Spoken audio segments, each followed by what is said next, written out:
नमस्कार दोस्तों, मैं दीपक शुक्ला आपका स्वागत करता हूं आपके अपने YouTube channel A to Z banking information पर।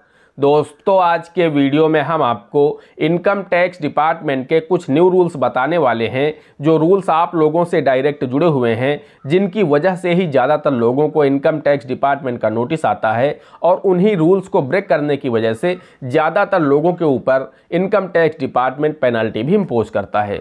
तो आप लोगों को भी इनकम टैक्स डिपार्टमेंट का नोटिस ना मिले, आपके ऊपर भी income tax department penalty impose ना करे, उनसे बचने के लिए आप सभी को ये 6 रूल्स पता होने बहुत ही आवश्यक है, जो हम आप लोगों को इस वीडियो में बताने वाले हैं।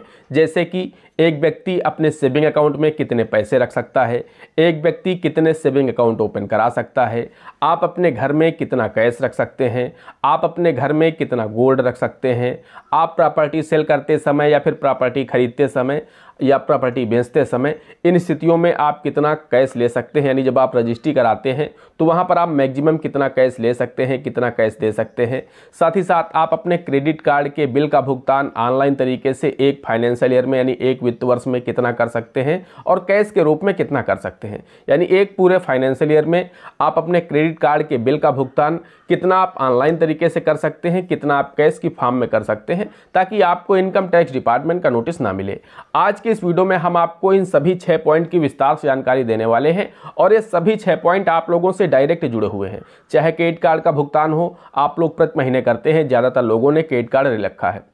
साथ ही साथ आप सभी के पास एक सेविंग अकाउंट है, आप उसमें पैसा रखते हैं, तो ये भी आपको जानना आवश्यक है कि आप अपने बचत खाते में कितना पैसा रख सकते हैं। आप लोगों को ये भी जानना आवश्यक है कि आप कितने मैक्सिमम बचत खाते खुलवा सकते हैं। लोगों को जहां ज़रूरत पड़ती है बचत खाते खुलवाते जाते हैं, तो आखिर आप कितने खुलवा सकते हैं। इनकम टैक्स की क्या गाइडलाइन है, RBI की क्या गाइडलाइन है, एक पर्सन अपने पैन कार्ड, अपने आधार कार्ड पर कितने सेविंग अकाउंट ओपन करा सकता है और आप अपने बचत खाते में कितना पैसा रख सकते हैं, घर पर आप कितना कैश रख सकते हैं, घर पर आप कितना गोल्ड रख सकते हैं।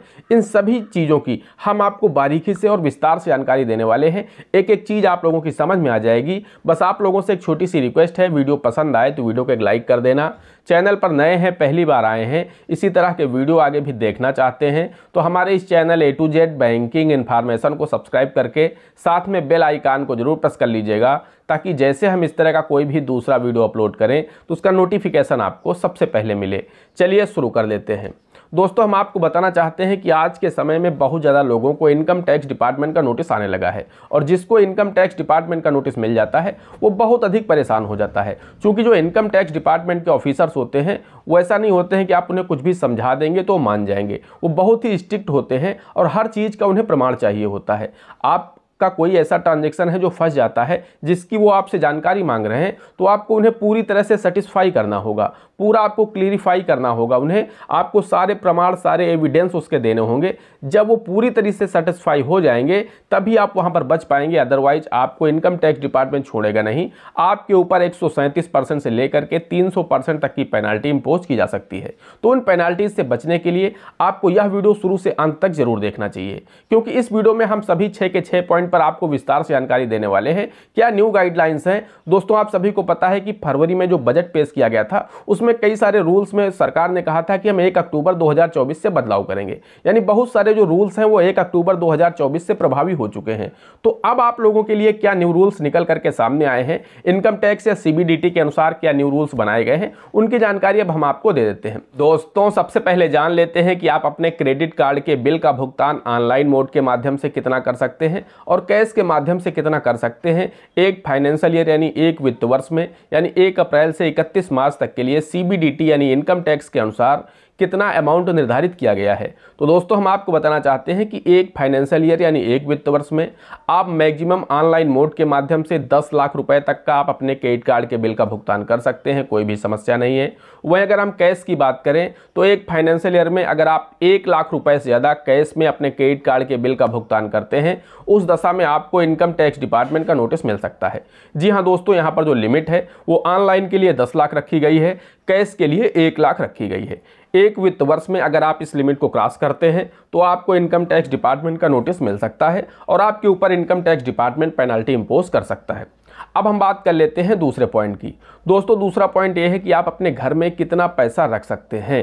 तो दोस्तों हम आपको बताना चाहते हैं, इसके लिए इनकम टैक्स ने कोई भी लिमिट निर्धारित नहीं की है। आप जितना चाहे उतना घर में पैसा रख सकते हैं। बस ये है, अगर मान लीजिए आपके घर में कभी इनकम टैक्स डिपार्टमेंट का छापा पड़ता है, उस दशा में आपके घर में जो भी कैश मिला है उसके आपके पास सभी प्रमाण होने चाहिए, एविडेंस होने चाहिए, डॉक्यूमेंट होना चाहिए। हो सकता है आपका कोई ऐसा काम हो जिसमें आपको कैश की ही आवश्यकता पड़ती हो, तो उस दशा में आप उनके जो भी डॉक्यूमेंट हो आप उन्हें संभाल करके रखिए। आपको पैसा मिला कहाँ से है, आप ये पैसा कहाँ पर लगाएंगे, क्योंकि 1,50,000 रुपए तक तो बात ठीक है, लेकिन ज़्यादा मात्रा में आपके घर में कैश पाया जाता है, उस दशा में अगर आप उसको प्रमाण नहीं दे पाते हैं, आपका कैश अनएक्सप्लेन में चला जाता है, तो फिर दोस्तों पूरा का पूरा कैश भी जब्त होगा और आपके ऊपर 37% अलग से पेनाल्टी भी इम्पोज की जाएगी। यानी 137% पेनाल्टी आपके ऊपर इम्पोज की जाएगी, जो कि बहुत ही हैवी होती है। भाई पूरा आपका कैश पहले जब्त कर लेगा इनकम टैक्स डिपार्टमेंट, जो भी आपका बरामद होगा, उसके बाद 37% पेनाल्टी और आपसे मांगी जाएगी। तो कुल मिलाकर के एक बहुत बड़ा अमाउंट आपके ऊपर चार्ज किया जाएगा इनकम टैक्स डिपार्टमेंट की तरफ से। तो अगर आप घर में ज़्यादा कैश रखते हैं तो आप उसके डॉक्यूमेंट भी संभाल कर रखिए कि ये पैसा आपको मिला कहाँ से या फिर लाए कहाँ से हैं और इसे आप कहाँ पर यूज करने जा रहे हैं। क्योंकि बहुत ज़्यादा घर में कैश रखना ये खतरे से खाली नहीं है। इनकम टैक्स डिपार्टमेंट अगर आपके घर में छापा डालता है, ज़्यादा कैश पकड़ा जाता है, उस दशा में आपके ऊपर पेनाल्टी इंपोज की जाएंगी, निश्चित रूप से आप बचेंगे नहीं।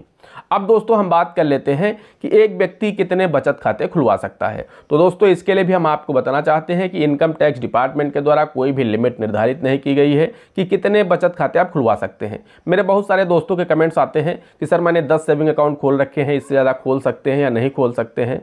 कोई बताता मैंने 5 खोल रखे हैं। तो बहुत सारे लोगों के कमेंट्स आते हैं, वो सवाल है उनका। तो दोस्तों हम आपको बताना चाहते हैं कि ऐसी कोई भी लिमिट इनकम टैक्स डिपार्टमेंट के द्वारा निर्धारित नहीं की गई है कि एक पर्सन कितने सेविंग अकाउंट ओपन करा सकता है। आपका जितने सेविंग अकाउंट से काम चले आप उतने सेविंग अकाउंट ओपन करा सकते हैं, कोई भी समस्या नहीं है। लेकिन मेरी समझ से 1 या 2 या 3 मैक्सिमम 3 सेविंग अकाउंट ही रखने चाहिए, क्योंकि जितने अधिक सेविंग अकाउंट होंगे उतना अधिक आपको उनका मैनेज करना पड़ेगा। सभी में आपके एसएमएस चार्जेस होंगे, सभी में आपके डेबिट कार्ड के चार्जेस होंगे, सभी में आपको मिनिमम बैलेंस मेंटेन करना होगा और उसके साथ ही साथ जब आप आईटीआर फाइल करेंगे तो सभी अकाउंट को आपको मैनेज करना पड़ेगा, उनकी सभी आपको मिलान करनी होगी। तो कुल मिलाकर के 2 या 3 सेविंग अकाउंट बेस्ट हैं। इससे ज़्यादा अगर आप सेविंग अकाउंट रखते हैं तो आपके लिए सुविधाजनक नहीं है, आपके लिए वो असुविधाजनक निश्चित रूप से हो जाएंगे।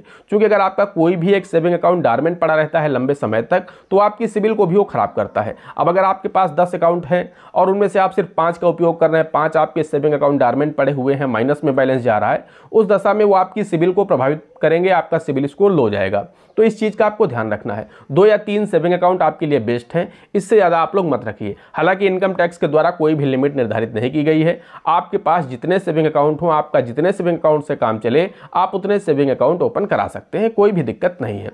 अब दोस्तों हम बात कर लेते हैं कि आप प्लॉट की रजिस्ट्री करते समय, ज़मीन खरीदते समय या ज़मीन बेचते समय या प्लॉट बेचते समय, मकान बेचते समय जब आप रजिस्ट्री करने जाते हैं तो वहाँ पर आप मैक्सिमम कितना कैश ले सकते हैं। तो दोस्तों यहाँ पर हम आपको बताना चाहते हैं कि इसकी जो लिमिट निर्धारित की गई है सीबीडीटी के अनुसार वो है मैक्सिमम 20,000 रुपये।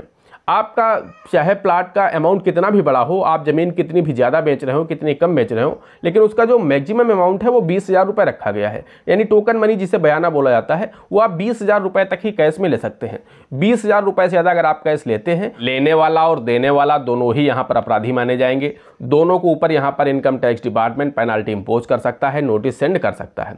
तो जब भी आप अपने प्लॉट को या मकान को या फिर ज़मीन को बेच रहे हैं तो आप मैक्सिमम 20,000 रुपये तक कैश ले सकते हैं। बाकी का पैसा आप लोग ऑनलाइन मोड के माध्यम से लीजिए, नेट बैंकिंग से लीजिए, यूपीआई करवा लीजिए, नेफ्ट आरटीजीएस के माध्यम से ले लीजिए, चेक के माध्यम से ले लीजिए, कोई भी समस्या नहीं, अमाउंट कितना भी बड़ा हो। लेकिन आपको कैश जो है वो 20,000 से ज़्यादा नहीं लेना है। बस इस चीज़ का आपको ध्यान रखना है, आप हमेशा इनकम टैक्स की नोटिस से बचे रहेंगे। अब दोस्तों बात आती है कि आप घर पर कितना गोल्ड रख सकते हैं। ये भी एक बड़ा सवाल रहता है लोगों के मन में कि हम कितना गोल्ड रख सकते हैं कि भविष्य में हमें किसी तरह की कोई भी समस्या ना हो। तो दोस्तों हम आपको बताना चाहते हैं कि सीबीडीटी के अनुसार जो लिमिट तय की गई है, जो न्यू रूल्स के अनुसार सीबीडीटी ने बताया है, उसके अनुसार ये कहा गया है कि जो विवाहित महिलाएं हैं उनके पास 500 ग्राम गोल्ड हो सकता है, कोई दिक्कत नहीं, उसका बिल यहाँ पर सीबीडीटी आपसे नहीं मांगेगा। जो अविवाहित महिलाएं हैं उनके पास 250 ग्राम तक का गोल्ड है तो कोई समस्या नहीं है। वहीं पुरुष विवाहित हों या अविवाहित हों, मैक्सिमम 100 ग्राम गोल्ड उनके पास हो सकता है। इससे ज़्यादा गोल्ड अगर उनके पास है तो उसके पास उनके पक्के बिल होने चाहिए। अगर उनके पक्के बिल नहीं है, उससे 1 ग्राम ज़्यादा भी सोना आपके पास पाया जाता है, यानी जो गोल्ड होता है सोना होता है। जो लिमिट मैंने आपको बताई जो सीबीडीटी के अनुसार तय की गई है, इससे ज़्यादा अगर आपके पास पास गोल्ड पाया जाता है और उसके आपके पास में बिल वाउचर नहीं है, पक्के बिल नहीं है आपके पास में कि आपने कहाँ से लिया था, कब लिया था, किस रेट में लिया था, तो फिर दोस्तों यहाँ पर आपको income tax department penalty impose करेगा, आपको नोटिस दे सकता है। दोस्तों अब हम बात कर लेते हैं कि आप अपने सेविंग अकाउंट यानी बचत खाते में कितना पैसा रख सकते हैं। बहुत ज़्यादा लोगों का सवाल रहता है कि सर हम अपने सेविंग अकाउंट में कितना पैसा रख सकते हैं, मैक्सिमम क्या लिमिट है इनकम टैक्स की।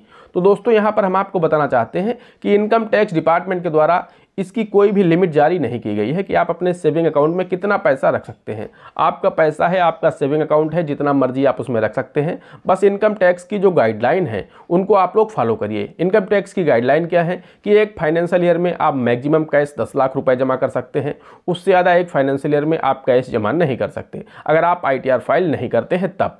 अगर आप ITR फाइल करते हैं तो ज़्यादा अमाउंट भी एक फाइनेंशियल ईयर में जमा कर सकते हैं और ये लिमिट आपके सभी सेविंग अकाउंट को जोड़ करके बनाई गई है। आपके पास अगर 10 सेविंग अकाउंट हैं तो उन 10 सेविंग अकाउंट में आप मैक्सिमम एक साल में 10 लाख ही कैश जमा कर सकते हैं। तो इस चीज़ का आप लोग ध्यान रखिए, आप उस लिमिट को क्रॉस मत करिए, नहीं तो फिर आपको इनकम टैक्स डिपार्टमेंट का नोटिस मिल जाएगा। बाकी आपके सेविंग अकाउंट में 50 लाख हैं, 1 करोड़ हैं, 2 करोड़ हैं, कोई समस्या नहीं है। कोई पर्सन हो सकता है जो 2-2 लाख रुपए, 1-1 लाख रुपए करके 20 साल, 30 साल, 40 साल से जमा कर रहा है, तो आज उसके अकाउंट में 1 करोड़ या 1.5 करोड़ रुपए पड़े हैं, उससे इनकम टैक्स डिपार्टमेंट को कोई भी दिक्कत नहीं है। आप जितना मर्जी चाहे अपने सेविंग अकाउंट में पैसा रख सकते हैं, उस पर कोई भी पेनाल्टी नहीं लगती है, उस पर कोई भी TDS नहीं लगता है। तो कुल मिलाकर के आप जितना मर्जी चाहे उतना पैसा अपने सेविंग अकाउंट में रख सकते हैं, कोई भी समस्या नहीं है। दोस्तों आशा करते हैं आपको वीडियो पसंद आया होगा। अगर वीडियो पसंद आया है तो वीडियो को एक लाइक कर देना। चैनल पर नए हैं, पहली बार आए हैं, इसी तरह के वीडियो आगे भी देखना चाहते हैं तो हमारे इस channel A to Z banking information को सब्सक्राइब करके साथ में बेल आइकान को जरूर प्रेस कर लीजिएगा, ताकि जैसे हम इस तरह का कोई भी दूसरा वीडियो अपलोड करें तो उसका नोटिफिकेशन आपको सबसे पहले मिले। दोस्तों आज के वीडियो में इतना ही, मिलते हैं अगले वीडियो में किसी अगले इंटरेस्टिंग टॉपिक के साथ। तब तक के लिए जय हिंद, जय भारत।